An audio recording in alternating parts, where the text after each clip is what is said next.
Pwede ka mag-video call, pwede ka mag-research ng kung ano-anong mari-research mo noong unang panahon. Kaya parang kung titingnan po natin, madaling ma, ma, may bahagi, unawain at tanggapin ng tao ang salita ng Panginoon ngayon. Kumpara ngayon, no? Ngayon nga po, bata lang eh. Hindi mo na basta ma-reach out. Papakinggan ka lang, no? Dito sa Putlod. Ma-share ko lang bago ako magtawag, ano. May mga bata dito na ayun, si Bishop ako makausap, pag ganyan-ganyan, pero naririnig lang nila. Pero mamaya nakita mo nakadot-dot na lahat sa cellphone, nanonood, nagti-TikTok, na naririnig pa ni Bishop yung tugtog nilang worldly para sa TikTok. No, hindi ko po sinasabing masama, no? Sabi nga ng iba nating teacher, no, kung yung bagay sa mundo o yung TikTok na yan ginagamit mo for the glory of God, no, sa gawain ng Panginoon to reach out the people, no problem po yan kung ito gagamitin natin. Pero kung ito nakikita mo na nagagamit mo papalayo sa Panginoon, at the same time ikaw ay lumalayo din sa Panginoon, malaking question mark po yan. Ano po? Kaya talagang ang daming tao talaga ngayon, no? Ang hirap sharean. Ang hirap matanggap ang salita ng Panginoon. Pero ang message po ng Lord, no, habang nakikinig ako kay Brother Joel, wag kang titigil ng pagtatanim, wag kang titigil ng pag-share. No po? Dahil yun nga, season and out of season, share the gospel. At yung passion, yung fire, yung courage, no, patuloy nawa na nandun sa atin, no, at mag-aral, no, katulad nga ng ating kapatid na nagturo ngayon, napakahalaga po na nag-aaral tayo, no, dahil maraming tao na talagang kailangan nating mahabahagian ng salita. So ayan, sige po, ayun lang po yung naano ko po, no, yung ilan, pero mamaya ma-recall ko rin po yung iba. Yun po yung aking mga natutunan regarding po kay Kuya Joel o kay Brother Joel habang nakikinig ako. Kaya sino po yung nabulaga? Sino po yung naitbulaga dyan? Sino po yung gustong mag-share? Meron po bang gustong mag-share? No? Paki-edit lang po yung ating mga prayer request. Kung meron po kayong prayer request, paki-send po sa ating chat box. Andiyan po ang ating mga co-admin and leaders to edit your prayer request. Then mamaya po ipagpe-pray po natin yan, mga kapatid. So ngayon po nasa time naman po tayo ngayon ng sharing, no? Kung meron po kayong nais idagdag, kung meron po kayong nais itanong, kung meron po kayong nais ibahagi, mga kapatid, no? Regarding po sa topic natin. Even kung ito man ay out of the topic, meron kayong tanong, pwede din po 'yan. Tama-tama andyan si Pastor Joel, no? Talaga 'yan po.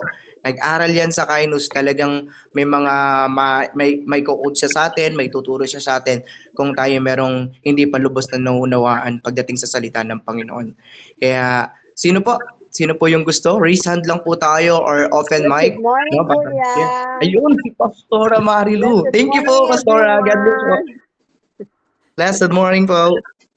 Thank you kay Kuya Joel sa Word of God. Eat Bulaga. Wow, grabe. Ano susunod sa Eat Bulaga? It's showtime. Sorry. Hindi po. Joke lang po yung Kuya Joel. No? Bilang isang pastor na naghahayag ng salita ng Panginoon, narinig ko kasi yung sinabi ni Kuya minsan, pagka nagpipreach nga naman, minsan na itataas yung pangalan, ng business si Lord. No? So, kami ding mga pastor, aware po kami sa ganung mga bagay. At nag-iingat po talaga kami. Ano po, and pagka po, minsan, madalas, may mga testimony tayo, di po ba? Yung mga nagagawa ni Lord sa buhay natin, itinetestify natin.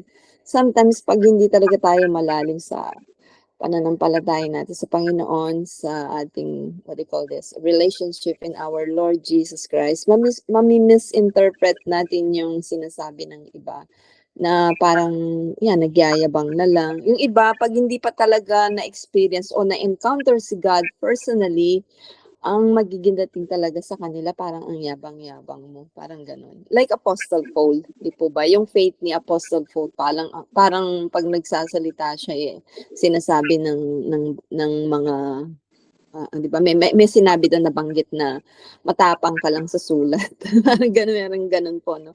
So parang ang dating sa mga bumabasa ng sulat ni Apostol, ang yabang niya. Kasi nga, pinapatotoo niya yung yung na-encounter niya kay God, no po, no? So, pag talagang minsan ipinagmamalaki natin ang ating Panginoon, no po, no? Itinataas natin doon sa mga hindi nakaka-relate, no po, mukha tayong nagyayabang talaga, no po, no?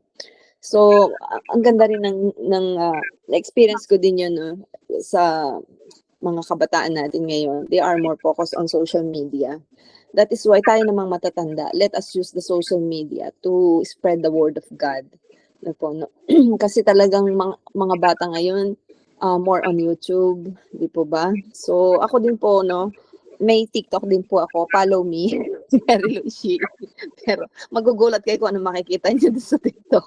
Another version na po, Sora Mary Lou. Ano po, okay, mag-alala, wala akong sayaw doon, kayo naman. Ano pong sinasabi ko dito? Let us use the social media, natawa si Kuya. Let us use the social media to spread the word of God. Ano po, no? At natutuwa po ako dahil sa pag-i-spread ko po ng word of God sa TikTok, no po, no, ay madami naman po yung nag-i-amen, madaming humihingi ng prayer request. So po, madami yung pinagpipray ko, and it is a privilege, no, para ipag-pray natin ang bawat isa. At doon kasi sa TikTok, wala po akong friend doon na talagang kilala, wala po talaga. I don't know the people there, I don't know my followers there, I don't know the audience, no po, no. For me, ang layunin ko lang po doon is to spread the word of God. At sometimes, alam niyo po, yung nararamdaman ko, yung prayer ko na isusulat ko doon, I pray to God. Minsan yun yung sinasabi ko, kung ano yung nararamdaman ko today, ano yung prayer ng puso ko, ilalagay ko po doon. Baka sakaling may mga tao nakaka-relate din sa nararamdaman ko. And baka pareho kami ng ano, kailangan niyo yung encouragement na ganun. Ganun po, no? At i-check niyo po yung aking social media. Pag meron kayong pangit na nakita doon, just let me know, no po. Tatanggalin ko po. Gusto ko rin maging i-check niyo rin po yung aking motive, no po, no? At yeah, of course, I am open with the suggestion, opinion, points of view ng bawat isa sa atin. Of course, open tayo po sa ganyan, di po ba? Pag lumalago kasi tayo sa Panginoon, nagpapaturo po tayo talaga. At pagka po hindi na tayo nagpapaturo, ay nakakatakot na po yun. Ano po? Kailangan meron tayong teachable heart, marunong tayong makinig, di po ba, ng salita ng Panginoon. And let us be always hunger for God, no, sa word of God. Kasi may mga sign talaga na dapat natin pinaglilingkuran talaga ang Panginoon. Si Kuya Joel talaga. Pakita kita ng personal, Kuya Joel. Tuwa ako doon sa kanta mong ginawa. Nakakatuwa, nakaka-bless na po, na pwede naman kasi talaga nating gawin lahat ng anything dito sa mundo, no, to glorify the Lord. Use everything kasi pag-aari naman ng Lord ang mundo, di ba? Lahat ng salita, pag-aari ng Diyos yan. Kaya we can use everything in this world para mag-glorify si Lord. Kaya lang may mga time talaga na yun na nga, nagiging ano na tayo, parang imbis na maglingkod tayo sa iba, pinaglilingkuran na lang natin ang ating sarili. How can I say na pinaglilingkuran na lang natin ang sarili natin? Sometimes we are not willing to listen na, di po ba? Yung katulad na sinabi ni Kuya Robert kanina na yung kabataan doon sa kanilang church. Kuya, happy anniversary sa inyo po, no? On Saturday Thank na you ba po. yan? Yes po. Sunday po. Yes po. Wait mo lang, Kuya. Nagpaano na ako. Nagsabi na ako. Pakisama na lang sa prayer si Ate Irene. Commercial, sorry po. No po, yun nga, hindi, yung mga bata, di ba, nakikinig lang. Tapos maya-maya, pagkamukat mo, iba na yung tinitignan nila, iba na yung sinasayaw nila, iba na may sinasalita nila. Parang nasaan? Opo. Nasaan na yung mga pinapakinggan? Minsan, they are not willing to listen. Minsan, pag may nasabi ka lang na ini-encourage mo naman, nami-misinterpret, di ba? Easily hurt pag hindi sila nako-consider, ang dali-dali sa kanilang ma-hurt, di po ba? No, minsan naman, madalas, iba yung ang tawag dito, madalas yung parang feeling natin tayo palaging tama.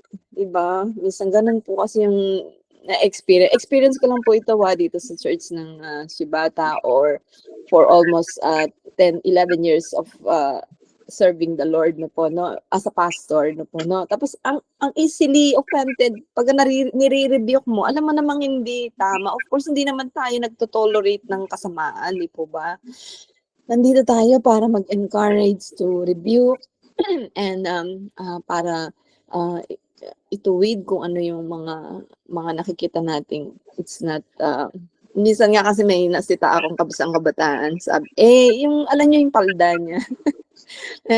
Naiintindihan ko po si ano po no, si Kuya Reggie. Po no, yung tawag dito, meron kasi isang kabataan dito na yung kanyang damit is ano yon, kalahati na ng kanyang hita. At siyempre ayoko naman siyang mapahiya. That is why sabi ko, anak, you look so pretty in your attire, sabi ko gano'n sa kanya. Tapos wala na bang mas haba pa diyan? Or iikli pa diyan, parang gano'n ata yung nasabi ko.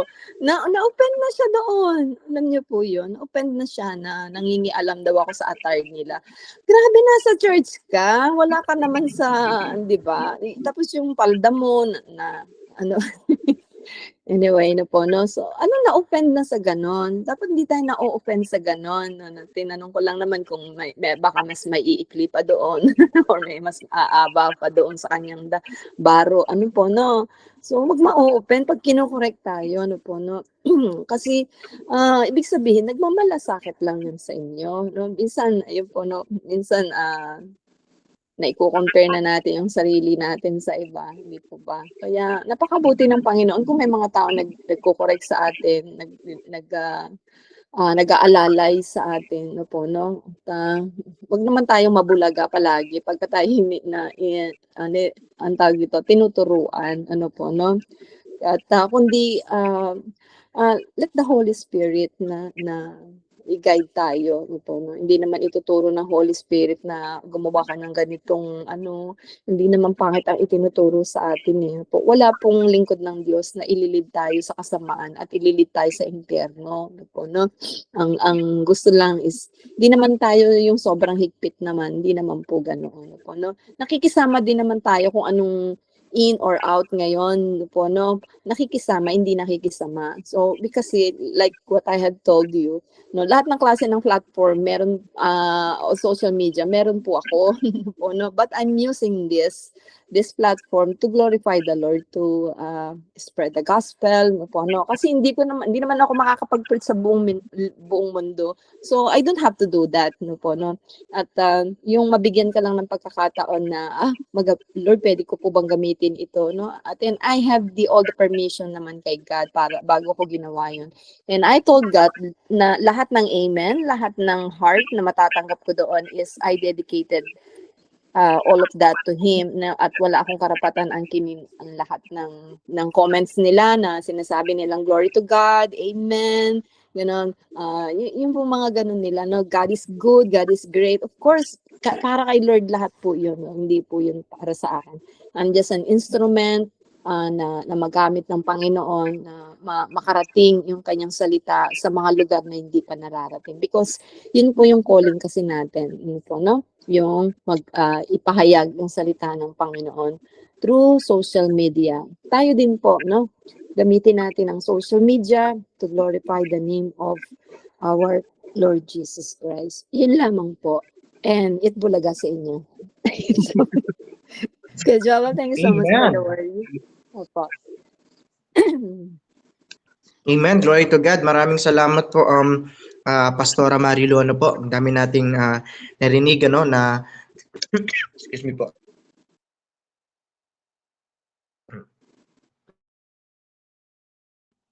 And testimony, yung encouragement, no? So, glory to God po sa buhay mo, Pastora Marilu, no? Napakahalaga po talaga yung isang natutunan ko po kay Pastora Marilu habang nakikinig ako, yung lagi nating i-check yung self natin, no, yung sarili natin. Ano na ba yung stand natin kay Lord, no? Ano na ba tayo sa Panginoon? Sarili na ba natin yung napaparangalan o si Lord pa rin ba yung talagang napapapurihan at nakikita? Kaya nga, sabi nga rin sa last narinig natin kay Pastora, no? Hindi masama na gamitin ang social media to glorify the Lord. Tulad po niya, no? Meron nga daw po siya mga account na ganito, may TikTok din Ngayon ko lang nalaman yan, Pastora, may TikTok ka pala, ha? Yes po, So, follow mo ayan. ko, kuya. Ayan, ay, follow ng TikTok. Ayan, And opo. I told you na you can check my account para yung open naman ako sa suggestions, opinion, Opo, point opo. of view para mas lalong maparangalan si Lord. Amen. Ako po, sabi ko nga rin po kanina, no, yung lahat po ng bagay sa mundo, pwede natin gamitin, lalo na kung ito ay mapapapurihan ng Panginoon at ito yung magiging way para malapit ng Panginoon, sa Panginoon ng tao. Naalala ko yung TikTok, nung bago pa lang po yan, no, para ma-encourage din po ang bawat isa. Si Pastora, si Pastor, anong pangalan to? Pastor na taga Kabanatuan. Si Pastor, Pastor nakalimutan ko yung pangalan. Carl. Ayun, Pastor Carl. Yan, si Pastor Carl. Nagpa-follow po ako sa kanya, kuya. Yun, alam niyo po si Pastor Carl, nagkaroon siya ng short message about TikTok, no? Sabi niya, kung ito nga naman ay ginagamit niyo for the glory of God or whatever na ginagawa ninyo, sumasayaw, kumakanta, basta para sa Lord mo ginagawa, hindi niya to nininiglik o hindi niya to minamali.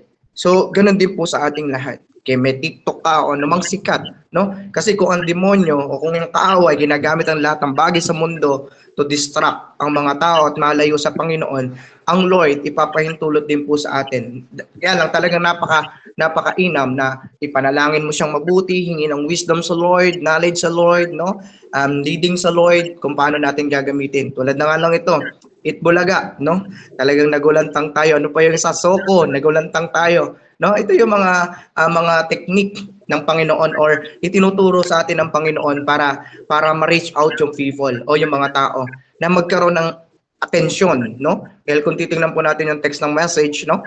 May mga tao na kahit anong pagbabahagi mo ng salita, hindi ka napakikinggan. Matigas na ang puso, ayaw nang unawain ng salita ng Panginoon.